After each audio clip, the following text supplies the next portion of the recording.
Before I begin, I need you to look at your phone. Look at the last missed call from someone who loves you. To the world, I'm Sarah, a successful 42-year-old woman with a career and a life many would envy. But behind this mask of success, I am a daughter living in a permanent silence. I am a woman who learned too late that busyness is the biggest thief of love. This is my confession. The phone rang 17 times before I finally picked it up. 17 times. I remember because I counted each ring while I sat there on my couch, staring at my mother's name flashing on the screen. My thumb hovered over the green button, but I didn't press it. I was tired. I'd had a long day at work. David was in the shower. Dinner was getting cold on the stove, and I just didn't have the energy for another one of those conversations. You know the kind I mean, where she'd ask how I was doing, and I'd say fine, and then there'd be this long pause, this heavy silence where I could feel her wanting to say more, wanting to tell me she missed me, wanting to ask when I'd visit, and I'd have to make up another excuse. So I let it ring. On the 17th ring, it stopped. I put the phone face down on the coffee table and went to check on dinner. That was 3 months before she died. 3 months before I stood in her empty house, going through her things, and found a box under her bed, a box filled with birthday cards she'd bought for me. 5 years' worth of cards, all signed, all ready to mail, but she'd kept them because she wasn't sure I'd want them anymore. 3 months before I realized that the last time we spoke, I told her I was too busy to talk and I'd call her back later. I never did. My name is Sarah. I'm 42 years old, and this is the story of how I became the daughter who was always too busy, the daughter who chose everything else over the two people who gave me life, the daughter who thought she had all the time in the world. Until, suddenly, I didn't. People always say you don't know what you have until it's gone, but that's not quite right. I knew what I had. I knew my parents loved me. I knew they were good people. I knew they'd always be there for me. I just didn't think they'd stop being there so soon. I thought I had time. I was wrong. Let me tell you about my parents. My mother's name was Margaret. Everyone called her Maggie. She had this laugh that filled up a room. It was loud and genuine, and it made everyone around her smile. When I was little, I used to think my mother had the best laugh in the whole world. My father was Tom. He was quieter than my mother, more reserved. But when he smiled at you, really smiled, you felt like you were the most important person on earth. He had these gentle brown eyes that crinkled at the corners when he was happy. They met when they were 19 at a county fair. My mother was working at the lemonade stand. My father saw her from across the fairground and told his best friend he was going to marry that girl. His friend laughed at him, but 3 years later they were married, and they stayed married for 43 years. They were good people, simple people. They weren't rich. They weren't famous. They didn't have big dreams of changing the world. They just wanted a quiet life, a family, a home. They got all of that. We lived in a small town called Millbrook, population 3,000. The kind of place where everyone knows your name, where you can't go to the grocery store without running into at least 5 people you know, where life moves slowly and nothing much changes. My parents owned a bakery on Main Street. It was called Maggie's. It had been in my mother's family for 30 years. Her father started it. When he retired, my parents took it over. They ran it together for over 20 years. Every morning, my mother would wake up at 4:30. She'd slip out of bed quietly, trying not to wake my father, but he always woke up anyway. By 5, they'd both be in the bakery kitchen, working side by side. My mother made the pastries, My father made the bread. By 6, the shop would open. And by 6:15, the first customers would arrive. Mr. Harrison always came in first. He'd order a coffee and a plain bagel. Mrs. Chen came next. She always bought 2 blueberry muffins, one for her, one for her grandson. It was routine, it was predictable, it was home. I grew up in that bakery. I did my homework at the corner table. I learned to count by helping my father tally up receipts. I learned to talk to people by working the counter on Saturday mornings.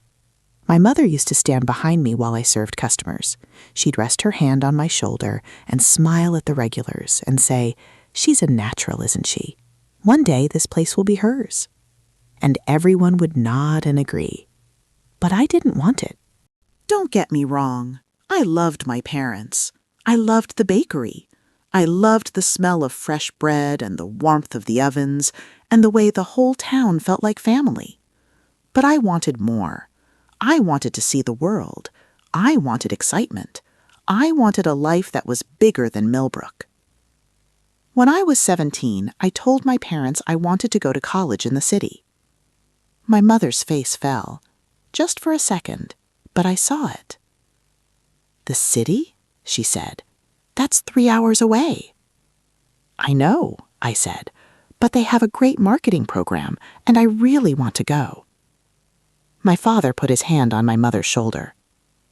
"If that's what she wants, Maggie, we should support her." My mother nodded slowly. "Of course," she said. "Of course we'll support her."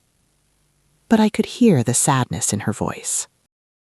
The day they drove me to campus, my mother cried the whole way. She tried to hide it. She'd wipe her eyes and smile and say she was just being silly, but I knew. When we said goodbye in front of my dorm, my father hugged me tight. He smelled like flour and coffee.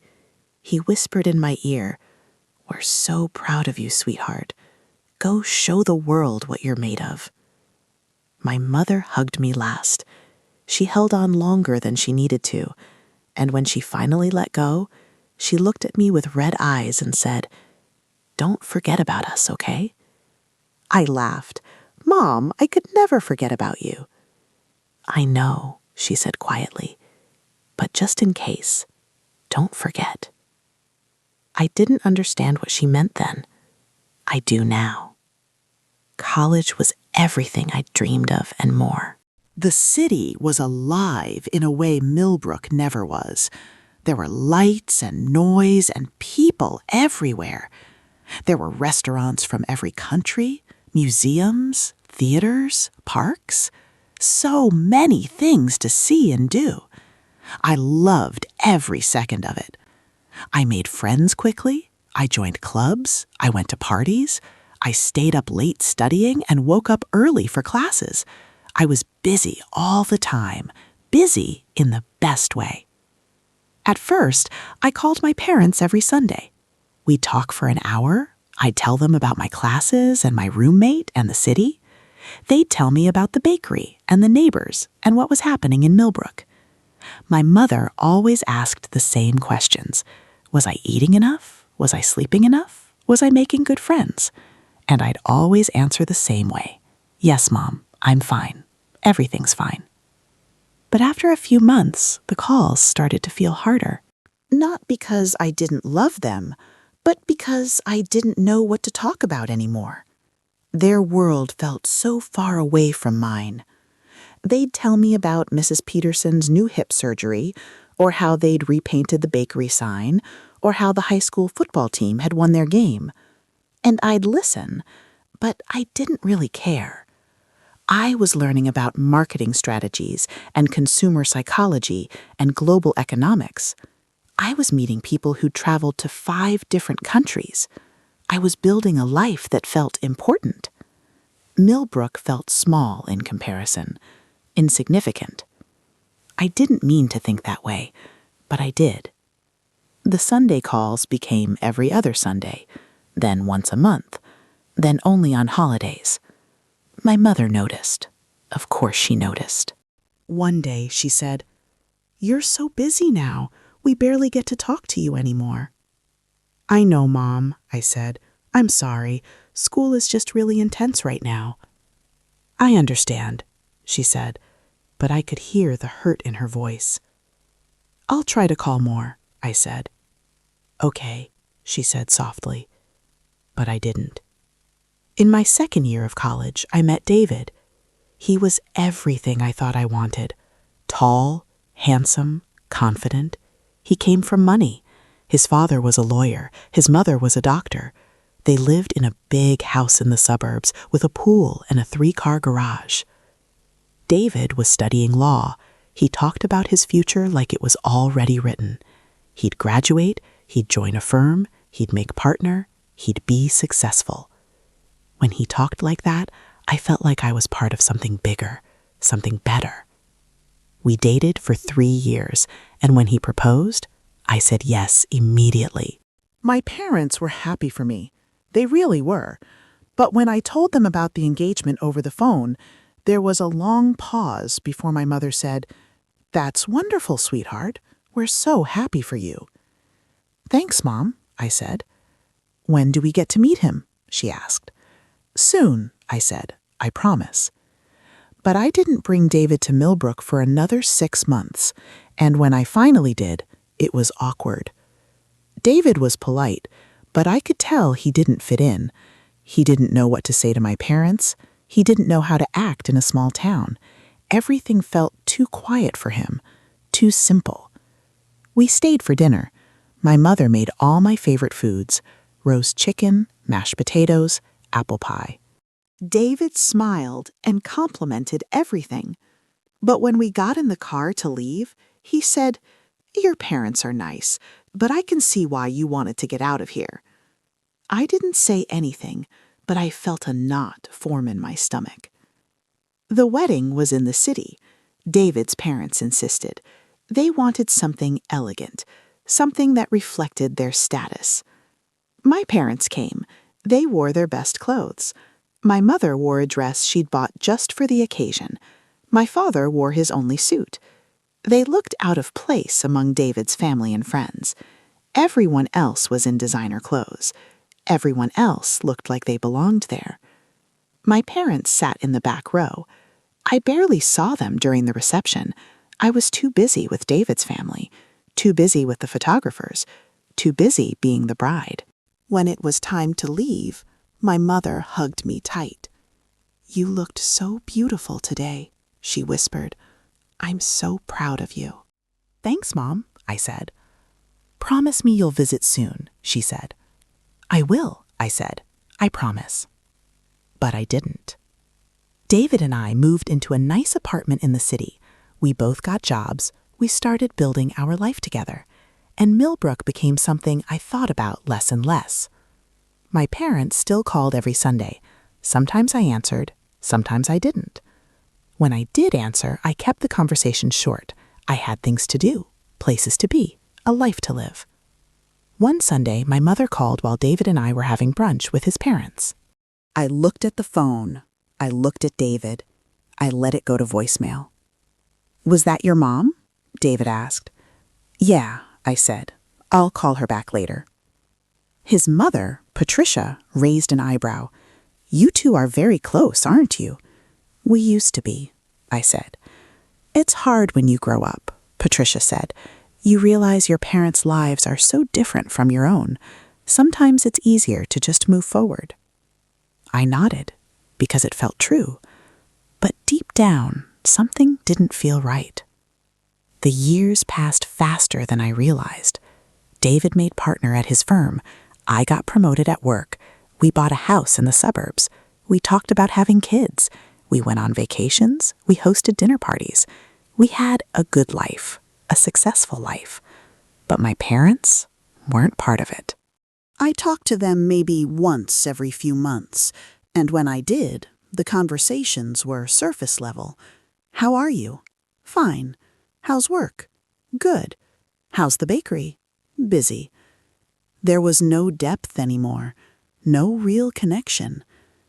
I told myself it was normal. Everyone grows apart from their parents eventually. That's just life.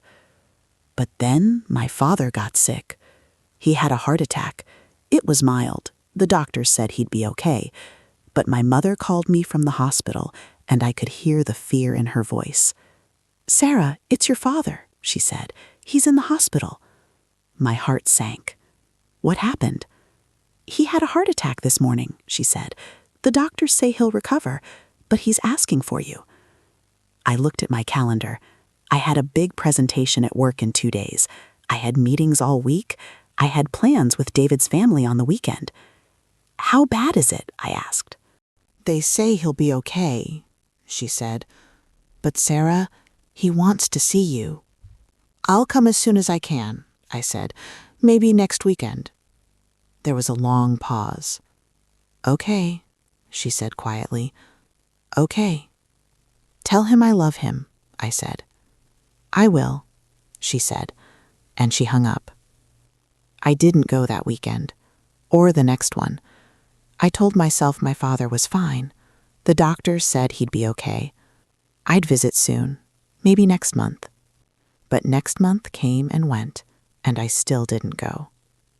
My mother called a few more times. She never mentioned my father's heart attack again, but I could hear something different in her voice, something tired, something sad. One day she said, "You know, Sarah, your father talks about you all the time. He's always telling people how successful you are, how proud he is." "That's nice," I said. "He misses you," she said. "We both do." I felt a lump form in my throat. "I miss you too, Mom." "Then come visit," she said. "Please, just for a weekend, just for a day." "I will," I said. "Soon, I promise." But I didn't. When I was 38, my mother called me on a Tuesday evening. I almost didn't answer. I was making dinner. David was telling me about his day. I was tired. But something made me pick up. "Hi, Mom," I said.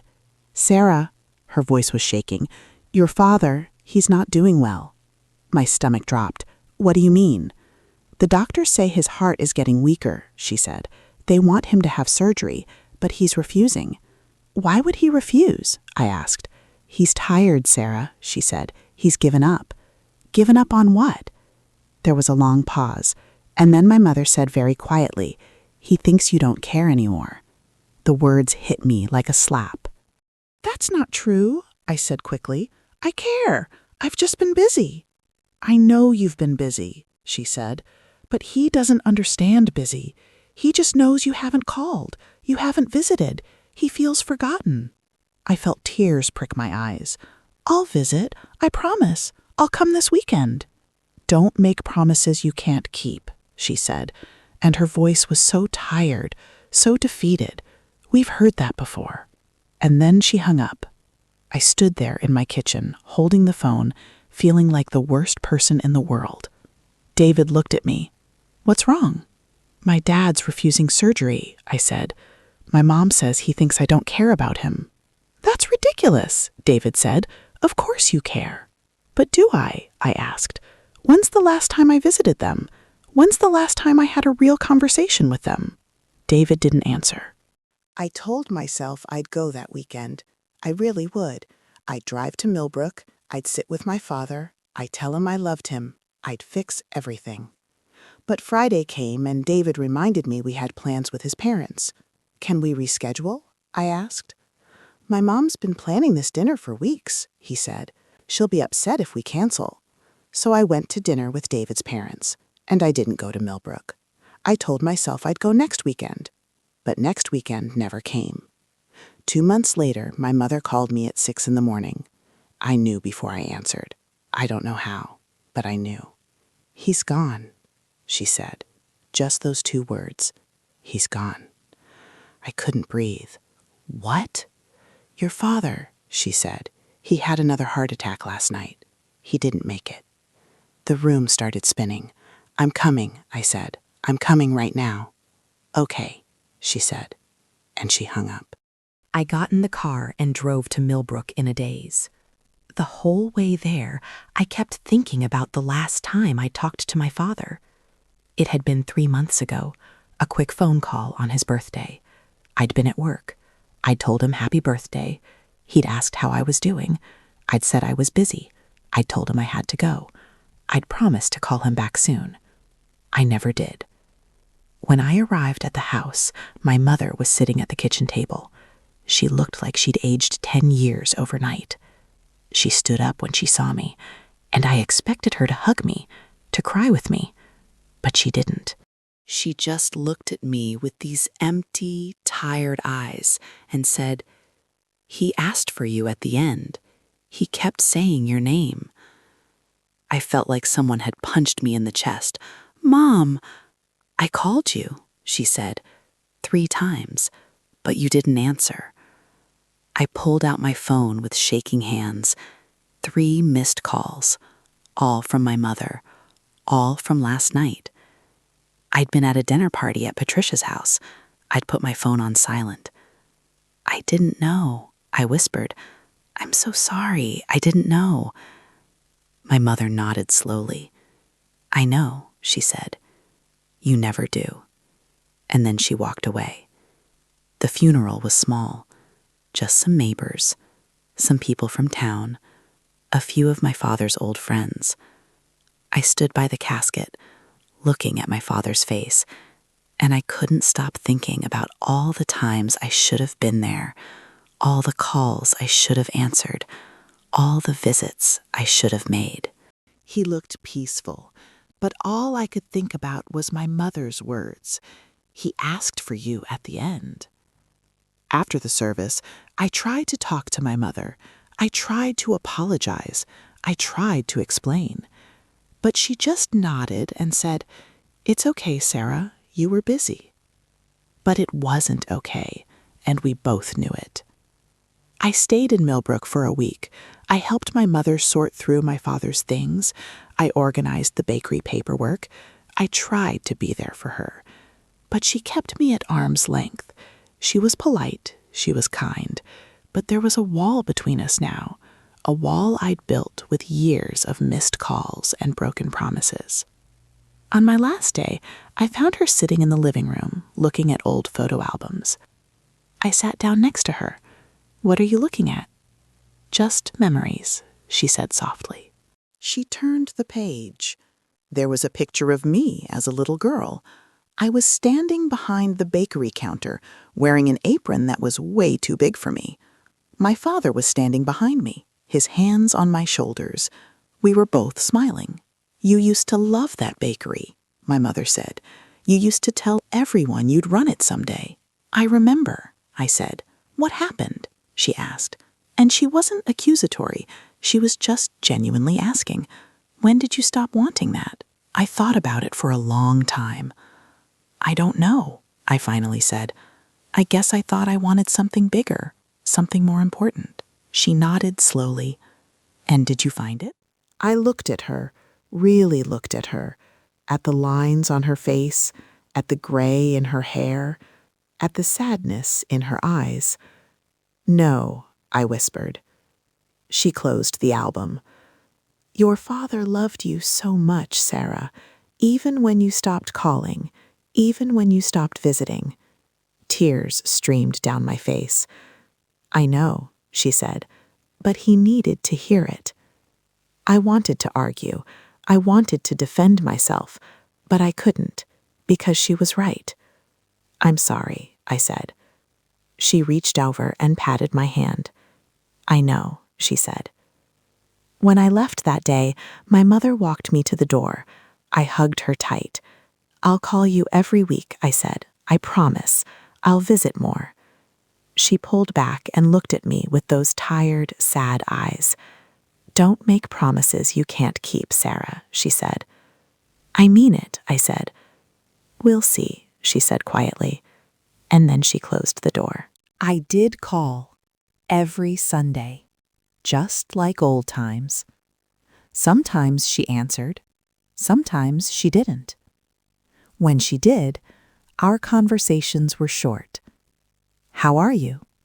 "Fine." "How's the bakery?" "I sold it." "How are you really?" "I'm tired, Sarah. I'm just very tired." I could feel her slipping away, not just physically, but emotionally, like she'd used up all her hope and didn't have any left. I drove to Millbrook every few weeks. I'd sit with her. I'd try to talk to her. I'd try to make her smile. But it was like talking to a ghost. She was there, but she wasn't really there. One evening, 6 months after my father's death, I got a call from Mrs. Peterson. "Sarah," she said, "it's your mother. She had a stroke." I was in the car within minutes. When I got to the hospital, my mother was lying in bed, hooked up to machines. She looked so small, so fragile. I sat down beside her and took her hand. "Mom," I whispered. She opened her eyes slowly, and when she saw me, she gave me this tiny, sad smile. "You came," she said softly. "Of course I came," I said. Tears were streaming down my face. "I'm here."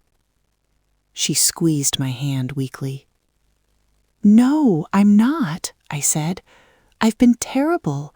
I've been selfish and stupid and—" "Shh," she said. But it wasn't okay. It would never be okay. I stayed with her for 3 days. I barely left her side.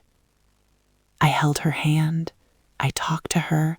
I told her about my life. I told her I loved her. I told her I was sorry. I told her everything I should have said years ago.